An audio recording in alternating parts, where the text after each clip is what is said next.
네, 3포인트입니다. 오늘장 다소 어두워지고 있는데요. 어떤 점들을 주목해봐야 될까요? 전략으로 연결시키겠습니다. 알파경제의 김종효 이사 나왔습니다. 안녕하세요. 네, 안녕하십니까. 예, 오늘의 첫 번째 포인트 알아보겠습니다. 종목보다는 매크로 큰 틀을 좀 봐주실 것 같아요. 시장이 이제 어디로 가는 것일까? 코스닥도 반등하는 듯하다가 다시금 830선. 코스피도 오늘 좀 밀리고 외국인 전체적으로 팔고, 그런데도 원달러 환율은 괜찮습니다. 원달러 환율은 오히려 5원 정도 하락하면서 1380원 선 하회하고 있는 상황인데 전체적으로 좀 봐주시죠. 네, 지금 가장 주목해야 볼 포인트는 뭐 큰 그림을 보자 이런 상황에서 매크로를 보자는 게 아니고, 뭐 시장 대응하려면 종목 대응만 잘해도 뭐 괜찮은 시장이에요. 뭐 조선주 가지고 있다든지 그러면 뭐 별로 흔들리지 않고, 뭐 삼성전자만 가지고 있어도 별로 흔들릴 이유가 없죠. 다만 제가 지금 매크로를 보자고 하는 이유는 뭔가 변곡점에 있는 것들이 좀 있어요. 그다음에 국내 증시가 여러 가지 긍정적 조건임에도 불구하고 전혀 올라가지 못하고, 특히 코스닥의 흔들림이 여전히 심하게 나타나고 있다는 것은 일단 우리가 매크로 쪽에서 뭔가 우리가 모르는 혹은 우리가 좀 놓친 부분은 있지 않나라는 차원에서 종목보다 매크로라고 말씀드린 거예요. 그래서 지금 종목 장세도 필요 없고 매크로만 보자는 건 절대 아닙니다. 종목 장세에 잘 맞게 대응하시면 되고요. 여전히 종목 장세인데 매크로에서 우리가 좀 주목해 봐야 될 포인트가 뭐냐는 거죠. 먼저 달러 인덱스를 좀 보고 싶은데요. 뭐 일본 기준으로는 조금 묘한 그런 위치에 놓여 있습니다. 상승 추세가 일단 확연하게 둔화되면서 일방적인 강세를 보였던 달러마저 금리를 내리기 시작한다면 달러의 상대적 강세도 둔화되지 않겠느냐. 그러면 뭐 긍정적인 측면이 있죠. 이머징 마켓, 이머징 통화의 강세, 위험 자산의 강세, 이런 것들이 이루어지면서 최근에 금가격도 올라오고 있잖아요. 근데 반대로 우리 입장에서는 또 생각해 보면 트럼프가 돼서 관세 부과하는 것은 관세로 인한 마이너스 효과가 있는데 환율 효과까지 없어져요. 그러면 우리가 하반기에 추정하고 있는 실적에 대해서 긍정적인 흐름을 가져갈 수 있나요? 그래서 일부 마진율이 낮은 종목군들은 트럼프가 관세를 부과하는 것만으로도 마진이 빠질 텐데 일단 이렇게 환율까지 변하게 되면 그동안 환율 효과로 인해서 긍정적인 실적이 나타났던 부분도 마이너스로 돌려야 된단 말이죠. 물론 그게 뭐 종목마다 2에서 3% 정도밖에 안 되겠지만 마진율이 한 3, 4%밖에 안 되는 그런 산업에 있어서 환율이 한 1, 2% 변화한다는 건 엄청난 차이인 거죠. 그러니까 지금 우리 원화가 상대적인 강세를 보이는 게 중요한 게 아니고 달러 인덱스가 최근의 강세를 과연 무너뜨릴까? 트럼프가 됨으로 인해서 물가는 올라가고 경기의 다운턴은 계속되는 그런 양상으로 전개되는가가 일단 체크해 볼 포인트라는 거예요. 결론을 제가 알고 있다는 게 아니라 지금 달러가 그 묘한 위치에 와 있다는 걸 말씀드리는 거고, 실제로 달러를 끌어내리고 있는 요인에 대해서 점검해 보자는 얘기고요. 두 번째로 준비된 그림 보시면, 자, 두 번째 포인트는 바로 이 부분, 더 중요한 포인트가 아닌가 생각이 되는데요. 그동안 일방적으로 나타났던 장단기 금리 스프레드의 역전이 해소되는 구간으로 가고 있습니다. 그러니까 장단기 스프레드가 역전됐다가 다시 해소되고 있다는 건 뭡니까? 경기가 다운턴하고 있다는 얘기거든요. 이게 만약에 그 급한 스티프닝으로 가면, 그 스티프닝이라는 얘기가 뭐냐면 원래 지금 장기물, 단기물이 비슷한 금리잖아요. 2년물이나 10년물이나 3년물이나 그 금리가 그 금리란 말이에요. 근데 만약에 경기가 안 좋아졌을 때는 급격하게 바뀝니다. 단기물은 금리가 확 내려가고 장기물은 금리가 확 올라가는 그런 양상으로 전개가 돼요. 그렇게 스티프닝으로 가게 되면 신유형색으로 갈 수가 있고, 그런 신유형색 자체가 예를 들어서 기간 스프레드, 거기다가 신용 스프레드까지 주어지는 상황으로 가게 되면 그때는 전반적인 금융 비용이 확 올라간단 말이죠.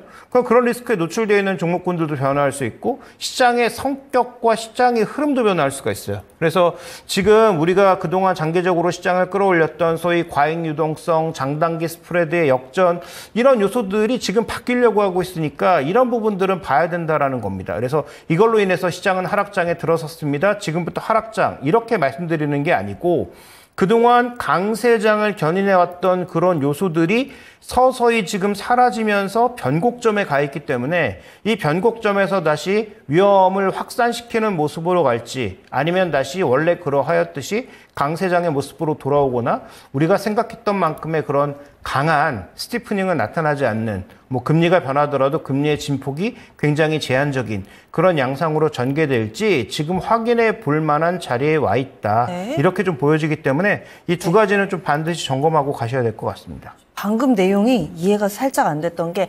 장단기 금리 역전 현상이 나오고 시간이 어느 정도 지나면 경기가 침체된다라는 게 우리가 알고 있는 거잖아요. 그러면 이것이 정상화되면은 반대로 이 경기 침체가 오지 않고 이렇게 제대로 바닥을 다지고 턴한다 이렇게 봐야 되는 거 아닌가요? 아니 반대죠. 장단기 스프레드의 움직임 자체가 지금 저 그림에서도 보셨지만 턴하는 구간에서 즉 정책 금리가 바뀌는 구간에서 경기도 턴하고 기업이익도 턴한단 말이에요. 제가 아침에 보여드렸던 그림은 뭡니까? 지금은 그래도 경기는 다운턴하고 있지만 EPS는 늘고 있는 구간이라는 거예요. 네. 그러면서 종목군들 일부가 버티고 있는 장인데 경기하고 이익이 같이 내려오면 그러면 그거는 전체적으로 증시가 마이너스로 가는 국면이고요.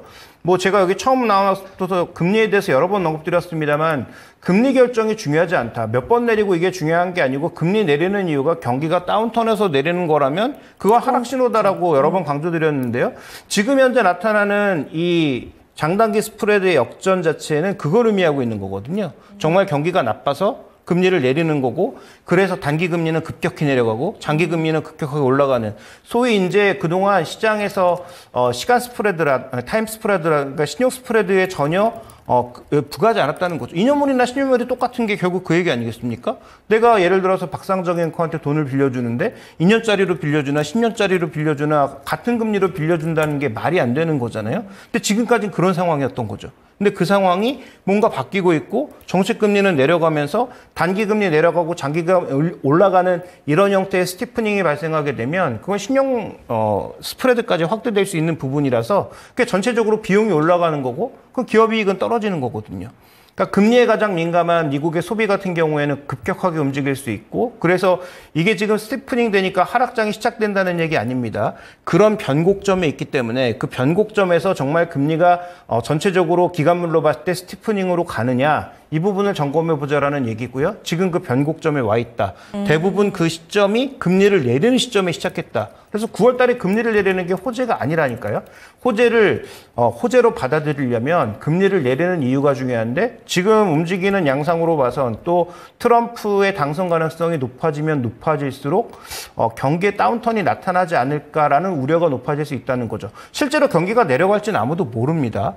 과거 이제 트럼프가 2016년에 대통령 될 때도 이런저런 얘기 많았지만 실제로 그대로 된 거 별로 없지만 그 이전에 오히려 증시가 막 급등락을 하다가 실제로 되고 나서는 오히려 괜찮았거든요. 그래서 지금 현재 그런 불안감들이 나타나고 있다는 게 핵심이고 그런 지표들이 나타나고 있다는 게 핵심 포인트다. 이렇게 정리해 볼 수 있습니다. 네, 그래서 시장 전체적으로 지금 당장 뭐 어떻게 될 것이다가 아니라 우리가 점검해 봐야 될 부분들 숙제를 주시네요. 달러 인덱스 앞으로 어떻게 될 것인가 그리고 장단기 금리 역전 현상이 해소가 됐는데 그 이후의 움직임까지 우리가 좀 점검을 해보면서 시장 전체적인 길을 좀 미리 내다볼 수 있는 힌트가 될 것이다. 두 가지 제시를 해주셨습니다.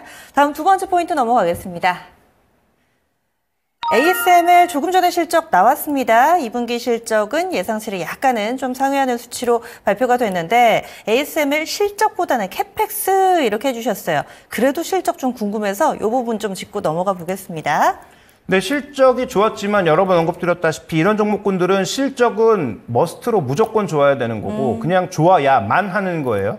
그다음에 그냥 좋아야만 하는 게 아니고 가이던스는 더 높아져야 하는 거예요. 그다음에 더 중요한 건 캐펙스죠. 특히 ASML은 캐펙스가 중요할 수밖에 없는 게 지금 AI 시장이 엄청나게 커진다? 그러면 관련된 칩은 엄청나게 더 만들어야 될 거고 그 관련된 칩을 만들려면 ASML은 필수 불가결한 장비이거든요. 그러면 장비 수주가 대규모로 폭발해야 되는데 1분기에 그런 신호가 나오지 않으면서 전체적으로 종목들이 한번 확 꺾였습니다. 그래서 준비된 지금 차트를 보시면 1분기 실적 발표하고 주가가 확 주저앉았죠. 그때 주저앉았던 이유는 실적이 나빠서가 아닙니다. 실적도 뭐 그렇게 크게 좋지 않았지만 추가적으로 주문 대수 자체가 급격하게 늘지 않으면서 오히려 전분기 대비 줄어들면서 나타나는 현상이에요.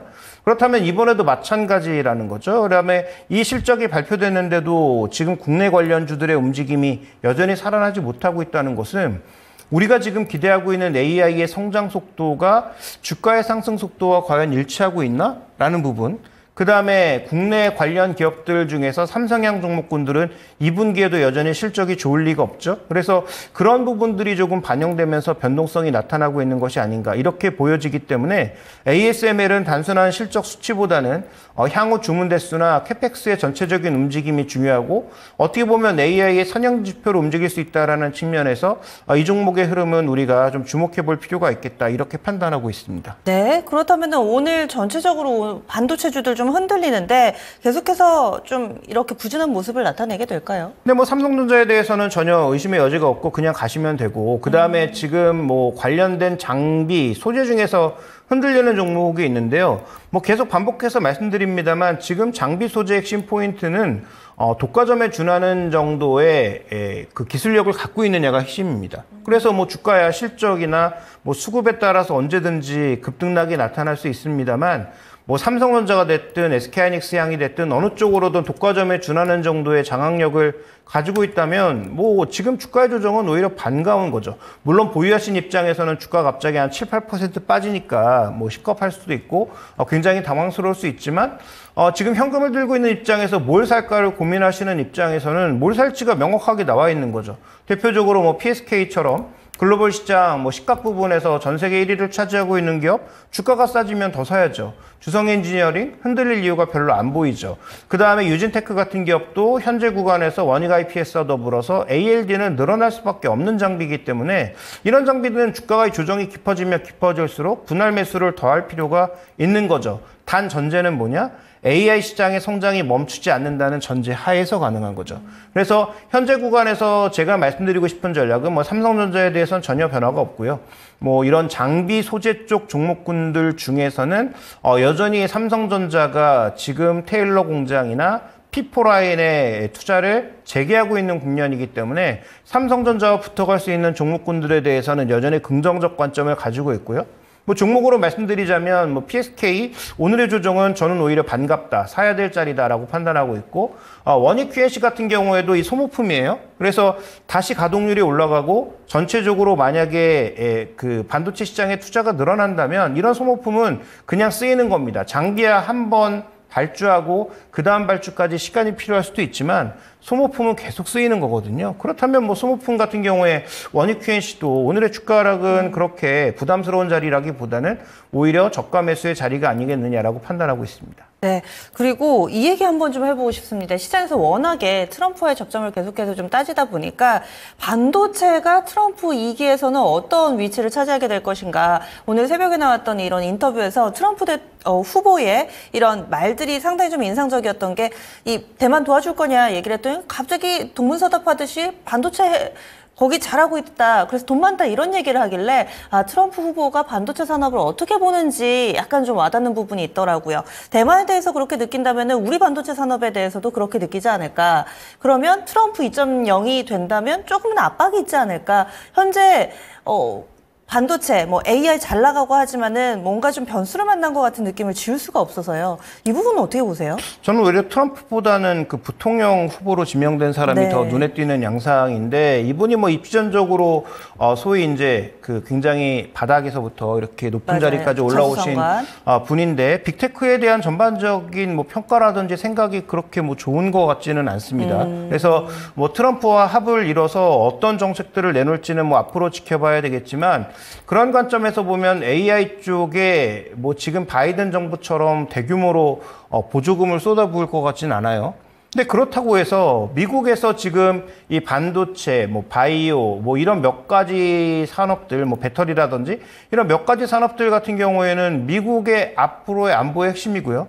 미국이 중국과 싸우는 이유가 뭡니까? 땅 뺏으려고요? 아니잖아요. 미국이 중국 땅 뺏어서 뭐 하겠어요? 그래서 미국과 중국이 싸우고 있는 이유는 결국 미래 기술을 놓고 싸우는 거거든요. 네. 그럼 미래 기술에서 어차피 지금 설계 기술이야 미국이 다 갖고 있지만 제조는 미국이 단 하나도 가지고 있지 않은 상황에서 그걸 만들어낼 수 있는 TSMC와 삼성전자와 척을 지면 미국 반도체는 날아간다는 얘기고 미국의 AI는 없다는 얘기거든요. 그래서 아무리 뭐 설계할 수 있고 뭘 만들 수 있는 자산이 있으면 뭐합니까? 아무것도 만들질 못하는데. 인텔이요? 인텔은 10나노에서도 헤매는 기업이거든요. 그래서 뭐 요즘 와서 나아진다, 뭐 그 다음에 뭐 그 ASML 장비 갖고 가서 뭐 갑자기 단숨에 1.8나노 하겠다라는 그런 헛소리를 하고 있지만 그건 말 그대로 헛소리죠. 뭐 10나노도 못했던 기업이 갑자기 어떻게 1.8나노를 할 수가 있겠습니까?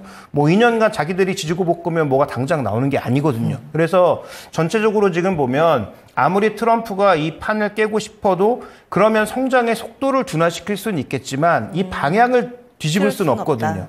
그래서 뭐 해당 종목군들에 대해서는 의심의 여지가 없고 더 중요한 것은 TSMC나 삼성전자는 메모리와 비메모리 쪽에 업계 1위입니다. 미국이 판을 바꿀 수도 없고 바꿀 만한 힘도 여력도 없다. 이렇게 봐야 될 것 같습니다. 미리 너무 걱정했나 봐요. 알겠습니다. 이렇게 해서 ASML 실적 발표를 통해서 우리가 얻어볼 수 있는 내용 두 번째 포인트였습니다. 다음 넘어가 보시죠. 마지막으로는 계속 잘 가고 있는 조선주 Keep Going 하면서 물음표를 달아주셨는데 물음표를 마침표로 바꿔도 될지 어떻게 보시나요? 네, 일단 단기적인 전망은 킵고잉 마침표가 맞죠. 그런데 뭐 조선주에 대해서는 뭐 저뿐만 아니라 많은 전문가들이 뭐 예전부터 말씀드렸고 지난주에도 제가 공교롭게도 이 시간에 조선주 말씀을 드렸고 관련돼서 탑픽으로 HD 한국조선해양을 말씀을 드렸어요. 지금 이 종목들의 수급을 한번 살펴보시면 뭐 수급도 그렇고 전체적으로 나쁜 요인이 별로 없습니다. 한국조선해양도 지금 뭐 주가도 강세지만 전반적인 수급도 계속 유입되는 그런 상황이고요. 빅3만 한번 살펴볼까요? 지금 현대미포까지 한번 살펴보죠. 미포도 지금 수급이 나쁘지가 않고 주가도 그렇고요. 그다음에 하나오션 같은 경우에 주가는 상대적으로 덜 올랐지만 지금 외국인 수급은 조금 회복되는 모습, 기관들은 여전히 약간 의심하는 양상이고요. 삼성중공업이 오늘 가장 탄력적으로 오르고 있는데 이 종목도 지금 주가도 수급도 모두 우상향되고 있는 그런 모습입니다. 그러니까 해당 종목군들의 두 가지 모멘텀이 붙고 있다라고 말씀을 드렸고 그 두 가지 모멘텀은 미국 MRO와 더불어서 상선 쪽에 강한 것은 삼성중공업과 HD 한국조선해양이다라고 말씀을 드렸고요. 그 여전히 다 유효한데 우리가 지금 주의해야 될 것은 이런 종목군들의 주가 급등이 이루어지면 이루어질수록 목표 수익률이 떨어지는 거예요. 아시겠지만 이들 업종의 뭐 마진율이 10%, 20% 나오는 고마진 종목들이 아닙니다. 기껏해야 이제 뭐 2, 3% 정도 영업이익률을 보이는 기업이죠. 물론 매출이 워낙 크기 때문에 한 3% 정도 마진만 나와도 이익은 엄청나게 크지만 마진율 자체가 낮은 기업이라는 거죠. 그럼 아까 말씀드렸던 여러 가지 요인들, 뭐 물가의 변수 요인이라든지, 뭐 그다음에 뭐 관세라든지 이런 그 잡음들이 나오게 되면 생각했던 것보다 이익이 안 나올 수도 있는 상황이에요. 그래서 주가가 오르지 않았다면 여전히 킵고잉이라고 말씀드리고 싶은데 주가가 지난주부터 뭐 많게는 10% 넘게 오른 종목도 있고 뭐 적게는 뭐 5, 6% 오른 종목이 뭐 허다하고요. 오늘 또 관련된 기자재 종목군들은 더 급하게 오르고 있거든요. 네. 그러면 이렇게 제가 생각하기에 한 20, 30% 목표 수익률을 두고 말씀드렸던 종목이 이미 뭐 10% 넘게 올라갔는데 이걸 이제부터 한 뭐 15% 정도 수익 보자고 강하게 매수하자고 말씀드릴 수는 없거든요. 그래서 저는 신규 매수 관점에서는 조금 물음표를 달고 싶고요. 말씀드렸던 두 가지 변화 요인이 지속적으로 나타난다면 그러면 그때 조정이 나왔을 때 다시 빅3 정도를 중심으로 해서 매수를 하는 게 좋지 않을까라고 보고 있고 2분기 실적이 실망스럽다면 단기 변동성은 또 커질 수가 있죠. 그래서 2분기 실적이 나오는 뭐 월말, 월초, 그러니까 아마 8월 초 자체의 실적이 나올 가능성이 높은데 8월 초 정도의 실적이 나왔을 때 단기 변동성이 나올 수 있으니까 만약에 사고 싶다면 그때까지는 좀 기다렸다가 조정이 나올 때 사시는 게 좋지 않을까 이렇게 판단하고 있습니다. 네, 조선주 토픽 어떤 종목 보세요? 네, 저는 여전히 HD 한국조선해양이고요. 지금의 시황의 회복의 핵심은 상선이다. 그 다음에 HD 그룹이 결국 미국 MRO를 하나오션보다도 먼저 가져갔다라는 게 핵심이죠.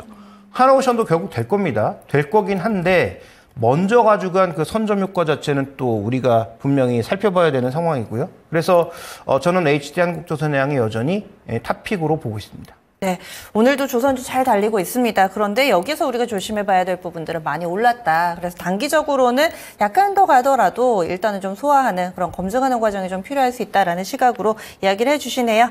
그러면 세 가지 포인트 여기서 마무리 짓겠습니다. 오늘 김종희 씨 함께했습니다. 고맙습니다.